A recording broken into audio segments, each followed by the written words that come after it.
Hope you all are very good. Today, students, we are going to start our 9th chapter of class 4th, which is about our universe, the solar system. So, student, today we have to talk about our universe, कि हमारा universe क्या है, किन heavenly bodies से मिलकर हमारा universe और जो हमारा सोलर सिस्टम है वो बना हुआ है. ठीक है, उनके बारे में आज थोड़ा सा डिटेल डिस्क्रिप्शन हम लोगों को करना है. ठीक है, so let's begin our chapter with some introductory lines which they have given to us. ठीक है, see, in earlier time people thought that the earth was at the center of the universe and that the sun and all the other heavenly bodies in the sky moved around the earth. All objects like the sun, star, planet, the moon, asteroids and comets that you see in the sky are called heavenly bodies. The sky is the empty space. All the heavenly bodies are present in a vast expanse of empty space called space. So student, पहले time पे लोगों का जो thought था वो ये था कि अर्थ पूरे यूनिवर्स के सेंटर में होता है. ठीक है, और जितनी भी बाकी सारी ऑब्जेक्ट्स हैं जैसे कि सन या जितनी भी हेवनली बॉडीज स्काई में होती हैं वो सब अर्थ के अराउंड क्या करती हैं, मूव करती हैं. ऐसा पहले ज़माने में पहले जो लोग हुआ करते थे उनका सोचना था कि earth is a centre body of the whole universe, but ऐसा नहीं है एक्चुअली. ठीक है, सो जितने भी ऑब्जेक्ट्स हैं जैसे कि sun, star, planet, moon, asteroid, comet, जितनी भी है ये चीज़ें आपको दिखती हैं स्काई में, इन सभी को बोला जाता है हेवनली बॉडीज. ठीक है, चलो, स्काई क्या है? स्काई एक एम्प्टी स्पेस है, बिल्कुल खाली सा स्पेस है. जितनी भी हेवनली बॉडीज है वो क्या इस बड़े से एम्प्टी स्पेस में क्या करती हैं, लाई करती हैं, और इसी को हम स्पेस बोलते हैं. ठीक है, चलो, so first of all we have to talk about stars. The stars. So stars can be seen twinkling in the sky. They may look close, but actually they are very far away from us. A star is a huge ball of gases. The gases in a star produce a large amount of heat and light all the time. It seems to remain fixed at one place. So stars क्या है? Student, stars आपने देखा होगा sky में, आसमान में आपको रात के समय क्या ट्विंकल करते हुए दिखते हैं. कुछ बहुत ब्राइटली ट्विंकल करते हैं, कुछ आपके डिम होते हैं स्टार्स, राइट. चलो, सो ये ऐसा लगता है कि ये बहुत क्लोज है, लेकिन ये बहुत हमसे क्या दूर होते हैं, और क्योंकि इनका डिस्टेंस बहुत ज़्यादा है अर्थ के सरफेस से, इसलिए हमको बहुत छोटे छोटे से अपीयर होते हैं. ठीक है, चलो, स्टार क्या है? एक बहुत बड़ी सी बॉल होती है जो गैसेस से मिलकर बनती है. ठीक है, और ये जो गैसेस है स्टार के अंदर क्या प्रोड्यूस करती है, एक large amount of heat and light produce करती हैं हर वक्त, ऑल दी टाइम. ठीक है, और स्टार आपने देखा होगा, स्टार्स आपको क्या दिखते हैं, किसी एक प्लेस से फिक्स दिखते हैं, वो अपनी पोजीशंस को ऐसे चेंज नहीं करते हैं. The sun is the nearest star to the earth. It is about 150 million kilometers away. After the sun, the next nearest star is Alpha Centauri, is about 42 trillion kilometers away. The sun appears huge when compared to other stars that twinkle in the sky. The other stars in the sky cannot be seen during the day because of the bright light of the sun. So sun क्या है student? बहुत सारे stars हैं, लेकिन सन अर्थ से सबसे nearest star है, इसीलिए वो थोड़ा सा क्या हमको उसका जो साइज है वो बाकी सारे स्टार्स के कंपैरिजन में ज़्यादा बड़ा दिखता है. ठीक है, सन भी एक स्टार ही है और सबसे नियरेस्ट स्टार है स्काई में एज कंपेयर टू अर्थ, है ना, अर्थ के कंपैरिजन में. ठीक है, उसके बाद क्या है, 150 किलोमीटर्स का ही डिस्टेंस है सन और अर्थ के सरफेस के बीच में. आफ्टर द सन के बाद जो नेक्स्ट नियरेस्ट स्टार है दैट इज अल्फा सेंटोरी. ठीक है, जो कि 42 ट्रिलियन किलोमीटर्स का डिस्टेंस है उसका अर्थ से. ठीक है, सन मैंने आपको बताया, सन इसलिए ज़्यादा बिग दिखता है बाकी सारे स्टार्स के कंपैरिजन में क्योंकि वो सबसे नियरेस्ट स्टार है ना. चलो, बाकी सारे स्टार स्टूडेंट्स हमको ड्यूरिंग द डे नहीं अपीयर होते हैं बिकॉज वो सन की इतनी ज़्यादा ब्राइट लाइट होती है कि उसके डे टाइम पे सन की लाइट से बाकी सारे स्टार्स की जो लाइट है वो डिम पड़ जाती है, इसलिए they do not appear twinkling in the daytime. ठीक है, चलो, now we will talk about the sun. So students, अब हम बात करेंगे सन के बारे में. Sun is the centre of the solar system. So actual में अर्थ नहीं है, क्या है, सन है जो सोलर सिस्टम के बिल्कुल सेंटर में होता है ना. प्लैनेट्स और जितने भी उनके हर एक प्लैनेट के जो अपने अपने मून हैं वो सभी सन के अराउंड ही रिवॉल्व करते हैं.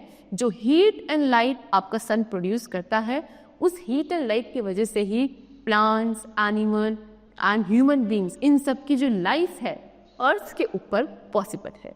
ठीक है, चलो, The sun looks small because it is far away. In fact, the sun is so big that you could fit a more than 2 million Earth inside it. Sun फिर भी as compared to other stars तो बड़ा दिखता है, लेकिन वो फिर भी बेटा बहुत बड़ा है. अर्थ के कंपैरिजन पे तो देख के वो अभी हमें यहाँ से छोटा ही दिखता है, लेकिन एक्चुअल में उसका साइज बहुत बड़ा है.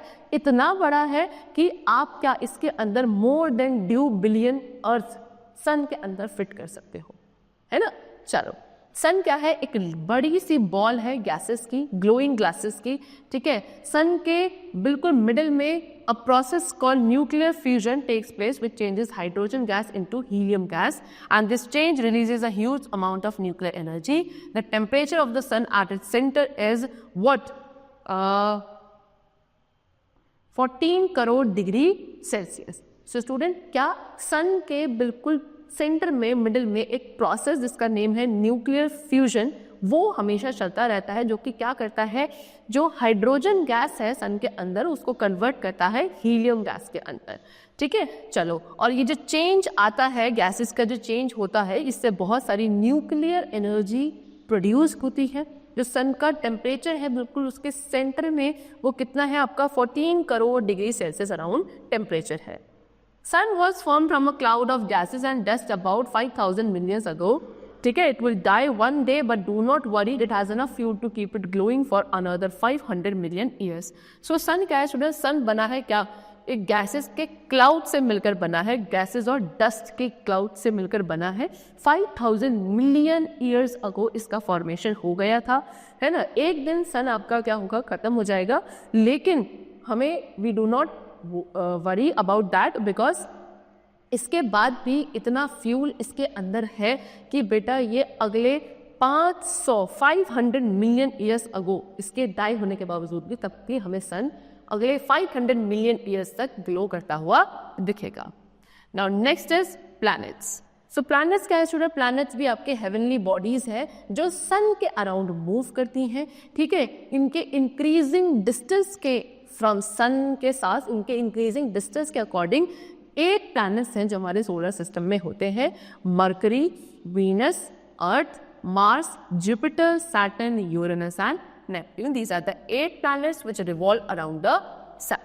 ठीक है, now all the planets move around the sun in the same direction. The path that a planet takes in its revolution is called its orbit. It takes 1 year for the earth to revolve once around the sun. Planets do not have light of their own. They get light from the sun. Important features of 8 planets are discussed below. So सभी planet सन के around revolve करते हैं, move करते हैं same direction में, और जिस path में सभी प्लैनेट्स अपने फिक्स्ड पाथ में क्या रिवॉल्व करते हैं अराउंड द सन, जिसको हम ऑर्बिट कहते हैं. अर्थ अराउंड 1 ईयर का टाइम पीरियड लेता है सन के अराउंड एक रिवोल्यूशन को कंप्लीट करने में. प्लैनेट्स की खुद की लाइट नहीं होती है, इनको जो लाइट मिलती है वो सन की वजह से मिलती है. ठीक है, अब आगे हमको क्या, सभी प्लैनेट्स के कुछ important features we have discussed. Number 1 is Mercury. Mercury क्या है? क्लोजेस्ट प्लैनेट, सबसे पहले जो प्लैनेट आता है बिल्कुल सन के, दैट इज मरकरी. कितना? 88 डेज का टाइम पीरियड लगता है मरकरी को कंप्लीट करने में क्या, 1 रिवोल्यूशन अराउंड द सन. ठीक है, सन के अराउंड मरकरी सिर्फ 88 डेज में अपनी एक रिवोल्यूशन कंप्लीट कर लेता है. That means what, a day on Mercury last 59 of our day. ठीक है, मरकरी पे एक दिन क्या हमारे 59 डेज के बराबर होता है. ठीक है, चलो, so during the day time पे जो टेम्परेचर है 430 डिग्री सेल्सियस होता है मरकरी पर, डे टाइम पे 430 डिग्री सेल्सियस, एंड नाइट का टेम्परेचर होता है -130 डिग्री सेल्सियस. काफ़ी थिन एटमॉस्फेयर होता है, एंड इसीलिए यहाँ पे लाइफ, मरकरी पे लाइफ पॉसिबल नहीं है. इसकी खुद की कोई एक भी सैटेलाइट नहीं है, और डे टाइम पे बहुत ज़्यादा गर्मी है और नाइट में बहुत ज़्यादा सर्दी है, तो यहाँ पे लाइफ पॉसिबल नहीं है. Mercury may be seen either in the east or in the west along the path of the sun. ठीक है, मरकरी आपको क्या, सन का जो पाथ है उसमें या तो ईस्ट या वेस्ट डायरेक्शन में आपको देखने को मिलता है. Mercury can not always be seen from the earth because it is so close to the sun. You can not see Mercury during the day because the sun is so bright. Mercury हमेशा earth के surface से नहीं दिख सकता, क्योंकि ये सन के बहुत ज़्यादा क्लोज है, ठीक है। उसके साथ क्या, आप मरकरी को डे टाइम पे भी नहीं देख सकते क्योंकि सन इतना ज़्यादा ब्राइट होता है कि वो मरकरी जो प्लैनेट है उसकी खुद की लाइट को बिल्कुल कवर कर देता है। And you can not see Mercury during the night because you are facing away from the orbit of Mercury. और रात में हमको मरकरी इससे नहीं देख पाते क्योंकि हम मरकरी के ऑर्बिट से ऑपोजिट फेस कर रहे होते हैं अर्थ का जो है, इसी वजह से हमें वो रात में भी विजिबल नहीं होता है। Now the next planet is Venus. Venus आपका second planet है student from the sun and it takes 225 days to complete one revolution around the sun. कितना 225 डेज का टाइम लगता है वीनस को एक रेवोल्यूशन कंप्लीट करने में। वीनस आपका नियरेस्ट प्लैनेट है अर्थ के, क्योंकि इसके बाद अर्थ ही होता है।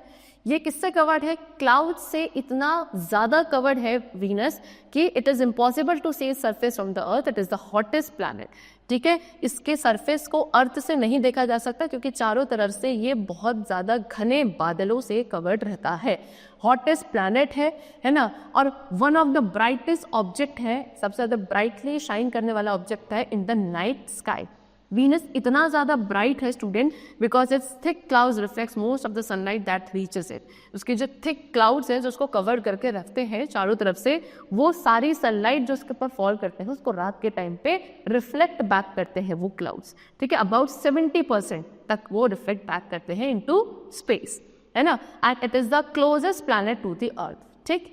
Venus is the brightest planet in the solar system. सबसे ज़्यादा ब्राइटली शाइन करने वाला प्लैनेट है सोलर सिस्टम का। इसको हम इवनिंग स्टार या मॉर्निंग स्टार भी कहते हैं, लेकिन ये स्टार नहीं है, ठीक है। Venus does not have any satellite, Venus की भी कोई सैटेलाइट नहीं है। Now we will talk about the planet earth, our home planet which is known as earth. Earth क्या है, थर्ड प्लैनेट है फ्रॉम द सन, और अकेला ऐसा प्लैनेट है स्टूडेंट जिसपे क्या है, life possible. It is the only planet that support life. कितना, 365 डेज 6 आवर एंड 9 मिनट्स का टाइम पीरियड लगता है अर्थ को एक रेवोल्यूशन कंप्लीट करने में अराउंड दी सन। ओके, चलो क्या है, इसका एक एटमॉस्फेयर भी है जिस एटमॉस्फेयर में oxygen, nitrogen, carbon dioxide and water vapour इस तरीके से मिलकर अर्थ का एटमॉस्फेयर बनता है। इसको हम ब्लू प्लैनेट भी कहते हैं क्योंकि most of the surface of the earth, about 3/4 surface earth का वाटर से कवर्ड है एंड 1/4 ही है जो लैंड से कवर्ड है। अगर आप स्पेस से अर्थ को ऑब्जर्व करो तो अर्थ क्या एक बहुत बड़ी बॉल जैसा अपीयर होता है। लैंड एंड वाटर ने अर्थ के सरफेस को अच्छे से कवर किया हुआ है एंड एयर भी है जो अर्थ को सराउंड करती है। अर्थ की स्टूडेंट एक नेचुरल सैटेलाइट है, एक नेचुरल सैटेलाइट है जिसको हम मून बोलते हैं। And just as the earth revolves around the sun, the moon revolves around the earth. जैसे अर्थ सन के अराउंड रिवॉल्व करता है, ऐसी जो हमारी नेचुरल सैटेलाइट है मून, वो अर्थ के अराउंड मूव करती है, ठीक है। चलो, now man has put some small satellites into the orbit around the earth. The man-made satellites are called artificial satellites. हमने भी खुद से कुछ छोटी छोटी सैटेलाइट्स हैं जो हमने अर्थ के ऑर्बिट में बनाकर रोटेट करवाते हैं, ठीक है। बहुत सारी जगह वो सारी सैटेलाइट्स हेल्पफुल होती हैं हमारे लिए, वेदर फॉरकास्टिंग वगैरह के लिए, ठीक है। और इन मैन-मेड सैटेलाइट्स को आर्टिफिशियल सैटेलाइट बोला जाता है। Now next is Mars. Mars student sun से 4th प्लैनेट है। सन के बाद, सन से अगर हम ऐसे सीरीज में देखेंगे तो 4th प्लैनेट मार्स है।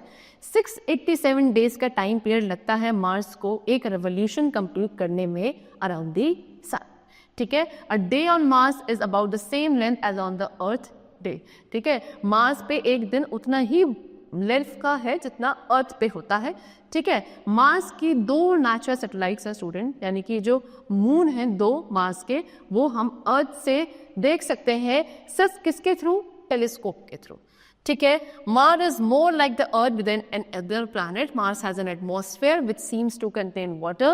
This atmosphere, however, contains less oxygen and other gases than the atmosphere of the Earth does. Like the Earth, Mars has seasons. So Mars ज़्यादातर मार्स के भी जो एटमॉस्फेयर है, जो मार्स के जो फीचर्स हैं कुछ अर्थ से काफ़ी सिमिलर है, ठीक है। बाकी और किसी प्लैनेट के कंपैरिजन में मार्स के पास भी खुद का एक एटमॉस्फेयर होता है जिसके में वाटर भी है प्रेजेंट, ठीक है। और ये जो एटमॉस्फेयर है, लेकिन इसमें क्या ऑक्सीजन का अमाउंट कम है, ठीक है, जिसकी वजह से यहाँ पे लाइफ पॉसिबल अभी नहीं है, ठीक है। बाकी सारी गैसेस भी हैं, जैसे अर्थ के एटमॉस्फेयर में है वैसी भी गैसेस आपके मार्स के एटमॉस्फेयर में भी प्रेजेंट है, लेकिन ऑक्सीजन का अमाउंट काफ़ी कम है, ठीक है। और जैसे अर्थ पे सीजन्स होते हैं, ऐसे मार्स में भी सीजन्स होते हैं। With telescopes, astronomers have seen white caps covering part of Mars. These white caps probably are formed by snow and ice since they change in size with the season on the planet. There may be life on Mars that is covered with red dust. That is why Mars is called the red planet. So telescope के through astronomers ने क्या देखा, white colour की caps है जो Mars के part को cover करती हैं, और ये जो व्हाइट कैप्स है वो किससे, स्नो एंड आइस की वजह से बनी हुई है, ठीक है। लेकिन ये कैप्स अपना साइज चेंज करती रहती हैं अकॉर्डिंग विद द सीजन, क्योंकि वहाँ सीजन्स चेंज होते रहते हैं तो उस अकॉर्डिंग इनके कैप्स भी क्या चेंज होते रहते हैं। तो हो सकता है कि लाइफ पॉसिबल हो थोड़ी बहुत मार्स पर। ये रेड डस्ट से कवर्ड रहता है ये जो आपका प्लैनेट है मार्स, इसलिए इसको हम रेड प्लैनेट भी बोलते हैं। Now next is Jupiter. Jupiter क्या है, फिफ्थ प्लैनेट है फ्रॉम द सन, राइट, ठीक है। And it is the largest planet in the solar system, सबसे बड़ा प्लैनेट है पूरे सोलर सिस्टम में। It is twice the size of all other planets put together. अगर आप सभी प्लैनेट्स को, बाकी जो भी प्लैनेट्स है 7 प्लैनेट्स को एक साथ ही रखो, उनका जो टोटल साइज होगा उसका भी ट्वाइस, उसका भी दुगना साइज है किसका, आपके जुपिटर का। कितना, 12 ईयर्स का टाइम पीरियड लगता है जुपिटर को to complete 1 revolution around the sun, 12 years का, ठीक है। ये अर्थ से काफ़ी फार है, यानी काफ़ी अच्छे खासे डिस्टेंस पे है, but it reflect so much light from the sun that it can be seen easily. काफ़ी अच्छे खासे डिस्टेंस पे है अर्थ से, लेकिन ये सन की इस पे पड़ने वाली जो लाइट है उनको अच्छा खासा रिफ्लेक्ट बैक करता है, इसलिए अर्थ के सरफेस से हम इसको ऑब्जर्व कर सकते हैं। जुपिटर की 95 सैटेलाइट्स हैं खुद की, क्या बोलो, 95 मून है जुपिटर पे। नाउ नेक्स्ट है सैटर्न। सैटर्न क्या है, सन से 6th प्लैनेट है, ठीक है, और ये सेकंड लार्जेस्ट प्लैनेट है पूरे सोलर सिस्टम में आफ्टर जुपिटर। जुपिटर सबसे बड़ा, उसके बाद सैटर्न है। And it is famous for the ring that circle it, it takes 30 years to complete 1 revolution around the sun. ये किस चीज़ के लिए फेमस है, एक सर्कल, एक रिंग है जो इसके चारों तरफ इस तरीके से देखो ये ऐसे कवर करती है, ठीक है ना, सैटर्न। इस चीज़ के लिए सैटर्न जो प्लैनेट है वो सोलर सिस्टम में फेमस है, और अराउंड 30 years का टाइम पीरियड लगता है इसको एक रेवोल्यूशन कंप्लीट करने में around the sun. To the naked eye Saturn looks like a bright star. अगर आप नेकेड आई से इसको ऑब्जर्व करोगे तो ये एक ब्राइट स्टार जैसा दिखता है, ठीक है, it looks like a bright star. The planet is mostly made up of light gases and it is less dense than water. Saturn has 146 moon. जो planet है ये planet Saturn भी क्या हल्की light gases से मिलकर बना हुआ है, और water के comparison में थोड़ा कम dense है। इसके खुद के भी, इसकी भी क्या है, natural satellite या moon है, कितने, around 146 moon Saturn के अपने खुद के होते हैं। Now next is Uranus. Uranus is the 7th planet, है ना, ये है आपको Uranus 7th planet है, 3rd लार्जेस्ट प्लैनेट है, और only planet that rotate on its axis from east to west while all other planets rotate from west to west. पूरे solar system में अकेला ही ऐसा प्लैनेट है जो अपने एक्सिस में ईस्ट टू वेस्ट रोटेट करता है, जबकि बाकी सारे planets west to east rotate करते हैं, ठीक है। चलो, 84 years का टाइम पीरियड लगता है इसको एक रेवोल्यूशन कंप्लीट करने में around the sun. And Uranus was the first planet discovered with the help of a telescope. ये पहला ऐसा प्लैनेट था जो टेलीस्कोप के थ्रू डिस्कवर किया गया था। ये बहुत ही फेंट, यानी कि बहुत ही हल्का अपीयर होता है, क्योंकि ये बहुत ही कम लाइट रिफ्लेक्ट बैक कर पाता है, क्योंकि बहुत दूर है सन से, तो ज़्यादा सन की लाइट इस पर पड़ती नहीं है, तो ज़्यादा लाइट रिफ्लेक्ट भी नहीं करता, इससे बहुत ही हल्का फेंटेड आपको ये अपीयर होता है स्पेस में। कितने, 27 मून्स हैं किसके, यूरेनस के। Now the last is Neptune. Neptune is the 8th planet from the sun and it is very large planet but it can be seen only through a telescope. बहुत बड़ा planet है लेकिन सिर्फ इसको telescope के through ही देखा जा सकता है। 165 years, कितने, 165 years लगते हैं to complete 1 revolution around the sun by the Neptune. ठीक है, चलो। Being so far from the sun, Neptune is very cold place. Neptune has 16 satellites. क्योंकि ये सन से बहुत ज़्यादा दूर है तो इस पे हीट ज़्यादा नहीं जाती सन की, इसलिए बहुत ज़्यादा ठंडा कोल्ड प्लैनेट है। और कितनी सैटेलाइट्स हैं इसकी, 16 सैटेलाइट्स हैं। सो बहुत देर से स्टूडेंट्स हम लोग ये सैटेलाइट डिस्कस कर रहे हैं. Now we will talk about satellite only. What is satellite? Satellite is an object that revolves around a planet in an orbit. Like planets, satellites also do not have their own light. They reflect light from the sun. There are two types of satellite. Satellite क्या है? एक object है जो planets के around rotate करते हैं अपने खुद के ऑर्बिट में. जैसे प्लैनेट की खुद की लाइट नहीं होती है, ऐसी ही जो ये सैटेलाइट्स होती है इनकी भी खुद की लाइट नहीं होती है. ठीक है, ये भी सन से जो लाइट रिफ्लेक्ट होती है, जो सन से लाइट फॉल होती है, सनलाइट, उसी को रिफ्लेक्ट बैक करते हैं. दो तरीके की सैटेलाइट्स होती है. Number 1 is natural satellite. Natural satellite क्या है? ये एक सेलेस्टियल बॉडी है जो अपने एक ऑर्बिट में रोटेट करती है और ये नेचर में खुद से प्रेजेंट है ना. जैसे कि अर्थ की नेचुरल सैटेलाइट क्या है? मून. ठीक है, चलो. सो अर्थ की क्या है? एक नेचुरल सैटेलाइट है जिसको मून कहते हैं. मार्स की 2 सैटेलाइट्स हैं. जुपिटर की 95, सैटर्न की 146, यूरेनस की 27 और नेपट्यून की 16. ठीक है, और स्टार्टिंग में जो आपका मरकरी एंड वीनस है उनकी कोई भी सैटेलाइट नहीं होती है. And the planets and the respective satellites are given below. तो ये सारे आपको प्लैनेट्स और उनकी कितनी कितनी सैटेलाइट्स हैं आपको यहाँ पे गिवन है. जैसे मरकरी एंड वीनस की 0, अर्थ की 1, मार्स की 2, जुपिटर की 95, सैटर्न की 146, यूरेनस की 27 एंड नेपट्यून की 16 नेचुरल सैटेलाइट्स है. Now we come to artificial satellite. Artificial satellite student क्या है? एक मैन मेड ऑब्जेक्ट है जो प्लैनेट के अराउंड रोटेट करता है इन एन ऑर्बिट. ठीक है, ये लेकिन मैन मेड होगा. ओके, आर्टिफिशियल सैटेलाइट के बहुत सारे यूजेस होते हैं, इसीलिए इसको बनाया गया है. अब क्या क्या यूजेस है student? Number 1, they are used to study distant planets and other celestial bodies. जो डिस्टेंट प्लैनेट है उनको स्टडी करने के लिए, बाकी जितनी भी सेलेस्टियल बॉडीज हैं स्पेस में, उनको स्टडी करने के लिए आर्टिफिशियल सैटेलाइट बनाई जाती हैं. See this is a picture of an artificial satellite. Next, ये हमको वेदर रिपोर्ट्स देने में हेल्पफुल होती हैं और ये टेलीफोन, टेलीविजन और रेडियो सिग्नल्स के ट्रांसमिशन में भी यूज करी जाती हैं. They are responsible for the transmission of telephone, television and radio signal. ठीक है, अपोलो 2 ये क्या थी? एक अमेरिकन मैन मेड सैटेलाइट थी.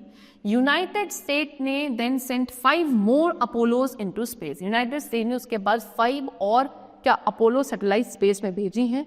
Apollo mission have brought 800 tons of lunar rocks to the earth. ये जो अपोलो मिशन था जिसमें अपोलो सैटेलाइट्स को स्पेस में भेजा जा रहा था, ये करीबन 800 टन ऑफ ल्यूनर रॉक्स अभी तक अर्थ पे ला चुकी हैं. फिर उसके बाद रशिया ने ल्यूना क्या है? ये भी एक सैटेलाइट है, तो ये रशिया ने बनाकर स्पेस में भेजी थी. ल्यूना 16 क्या लाई है? ये लाई है soil specimen from the moon. Soil के कुछ स्पेसिमेन है जो लूना कहाँ से? मून से कैरी करके लाई हुई लूना 16 है ना. उसके बाद उन्होंने एक मून बगी लूनोकोड 1, ये भी एक 8 व्हील यानी कि 8 व्हील का व्हीकल था जो इन्होंने मून में भेजा था, है ना. और ये क्या करता है? ये मैसेजेस भेजता है कहाँ से? मून से टू दी अर्थ. ठीक है, फिर उसके बाद इंडियन साइंटिस्ट की बात करें तो Indian scientist also did good work in sending satellites into space. India set up its first satellite on 19 April 1975. It was called Aryabhata. फिर इंडियन साइंटिस्ट ने भी काफ़ी अच्छा वर्क किया है सैटेलाइट्स को भेजने के लिए स्पेस पे. इन्होंने अपनी पहली सैटेलाइट 19 अप्रैल 1975 में आर्टिफिशियल सैटेलाइट को स्पेस में भेजा था इंडियन साइंटिस्ट ने, जिसका नेम था आर्यभट्ट. ठीक है, by launching Aryabhat in space, India entered the space age. Aryabhat's tracking station was located in Sriharikota in Andhra Pradesh and launched by a Soviet Cosmos 3M rocket from Kapustin Yar, Russia on April 1975. फिर आर्यभट्ट को launch करने के बाद space में India जो था space as में properly enter कर गया. आर्यभट्ट की ट्रैकिंग स्टेशन कहाँ? आपका आंध्र प्रदेश में श्रीहरिकोटा है, वहाँ पे इसका ट्रैकिंग स्टेशन बनाया गया था, वहाँ लोकेटेड है. और इसको लॉन्च किया था सोवियत कोस्मोस 3M रॉकेट कपुस्तिन यार रशिया ने. ठीक है, 19 अप्रैल 1975 में. फिर इसका नाम आर्यभट्ट रखा गया. क्यों रखा गया? एक फेमस इंडियन एस्ट्रोनॉमर और मैथमेटिशियन थे आर्यभट्ट, इनके नाम पर इसका नाम रखा गया. और जो ये सैटेलाइट है आर्यभट्ट, ये ऑर्बिट में कितना अराउंड 6 मंथ तक वहाँ रही थी. फिर उसके बाद कुछ और सैटेलाइट्स हैं जो इंडिया ने क्या स्पेस में भेजी हैं, जैसे कि Bhaskar, Rohini, GSAT, INSAT and सरल. ठीक है, चलो Now next we are having asteroids. Asteroid क्या है student? There is a belt of rock and debris lies between the Mars and Jupiter.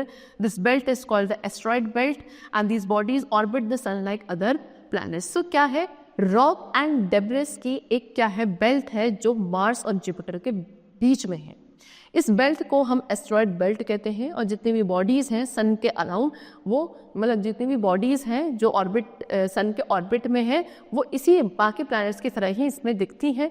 Asteroids बहुत ज़्यादा स्मॉल है ना और बहुत फार डिस्टेंस पे है फ्रॉम द अर्थ है ना that they can not be seen with the naked आई यानी कि आप इन्हें नेकेड आई से नहीं देख सकते क्योंकि काफ़ी अच्छे खासे डिस्टेंस पे हैं और बहुत छोटे छोटे होते हैं एस्टेरॉइड्स. सबसे लार्जेस्ट एस्टेरॉइड कितना है? सीरीज नाम है इसका जो कितना 1000 किलोमीटर इसका डायमीटर है. ठीक है, सबसे बड़ा एस्टेरॉइड है ये. Now we talk about comets. Comets क्या है स्टूडेंट? कॉमेट बड़ी बॉल है जो डस्ट एंड स्नो की बनी है. किसकी? डस्ट एंड स्नो की बड़ी बड़ी बॉल्स है जिनको हम कॉमेट्स कहते हैं. And these are the wandering bodies are travel around the sun in an elliptical path. ये ऐसी बॉडी है जो सन के अराउंड अपने एलिप्टिकल पाथ में रोटेट करती है. These are the comets. सी फिर most of the time comets can not be seen through the most powerful telescope but whenever their orbits bring them back into the middle of the solar system they flare up and look very bright. ज़्यादातर क्या होता है comets को हम क्या सबसे powerful telescope के through भी नहीं देख पाते लेकिन जब इनके ऑर्बिट्स इनको वापस सोलर सिस्टम के बिल्कुल बीचों बीच में लेकर आते हैं तो ये फ्लेयर अप करती हैं और बहुत ही ब्राइटली इस तरीके से कुछ दिखती हैं. As a comet approaches the sun the ice crystals vaporise and gas glows which spread out to form the tail. The tail always point away from the sun and extend millions of kilometres into space. जैसे ही comet क्या होता है सन के पास आता है तो उसमें जो आइस के क्रिस्टल्स थे वो वेपराइज हो जाते हैं और जो गैसेस थी वो ग्लो करने लगती हैं है ना और इस तरीके से टेल जैसी उसकी बाहर को निकल जाती है. और ये टेल हमेशा क्या सन से ऑपोजिट डायरेक्शन में पॉइंट करती है ना और कितना मिलियंस ऑफ किलोमीटर तक एक्सटेंड हो जाती है स्पेस में. ठीक है, सबसे फेमस जो कॉमेट है वो हेलीज कॉमेट है. ये कब दिखा था? लास्ट दिखा था अर्ली 1986 में है ना. आफ्टर एवरी 76 ईयर्स हमें कॉमेट देखने को मिलते हैं और कुछ आपके कॉमेट्स हैं जो क्या काफ़ी शॉर्टर पीरियड ऑफ रिवोल्यूशन के भी होते हैं. ठीक है, चलो नेक्स्ट इज मीटियोर्स. मीटियोर्स क्या है? ये है टिनी पीसेस, छोटे छोटे पीसेस किसके? मेटल्स के या स्टोन के है ना. And they are widely distributed throughout the space of the solar system. They travel through space at a great speed. Millions of meteors fall on the earth every day. Most of them burn before they reach the ground. ठीक है, ये पूरे space solar system में जो space है पूरे में बहुत अच्छे से वाइडली डिस्ट्रीब्यूटेड है. ठीक है, ये स्पेस में ट्रैवल करते हैं बहुत ही अच्छी खासी स्पीड से. मिलियंस ऑफ मीटियोर्स आपके क्या डेली अर्थ पे फॉल ऑफ करते हैं लेकिन ज़्यादातर जो है वो सारे जैसे ही ग्राउंड पे टच करते हैं वो क्या हो जाता है? बर्न हो जाते हैं. ठीक है, ऑन क्लियर नाइट बिल्कुल साफ रात में अगर आप देखोगे कुछ आप कभी देख सकते हो शूटिंग स्टार्स. ये शूटिंग स्टार्स क्या है? ये मीटियोर्स ही होते हैं जो बर्न हो रहे होते हैं इसलिए मीटियोर्स को हम शूटिंग स्टार्स भी कहते हैं. Now they have given the difference between star and a shooting star. एक तो हमने पढ़ा स्टार लेकिन अभी शूटिंग स्टार क्या है? तो दोनों के बीच में डिफरेंस है. स्टार बना हुआ है स्टूडेंट हॉट गैसेस से. ठीक है, जैसे कि हाइड्रोजन एंड हीलियम. लेकिन शूटिंग स्टार क्या है? ये बना होता है रॉक और मेटल के पार्टिकल से. ठीक है, पहला डिफरेंस.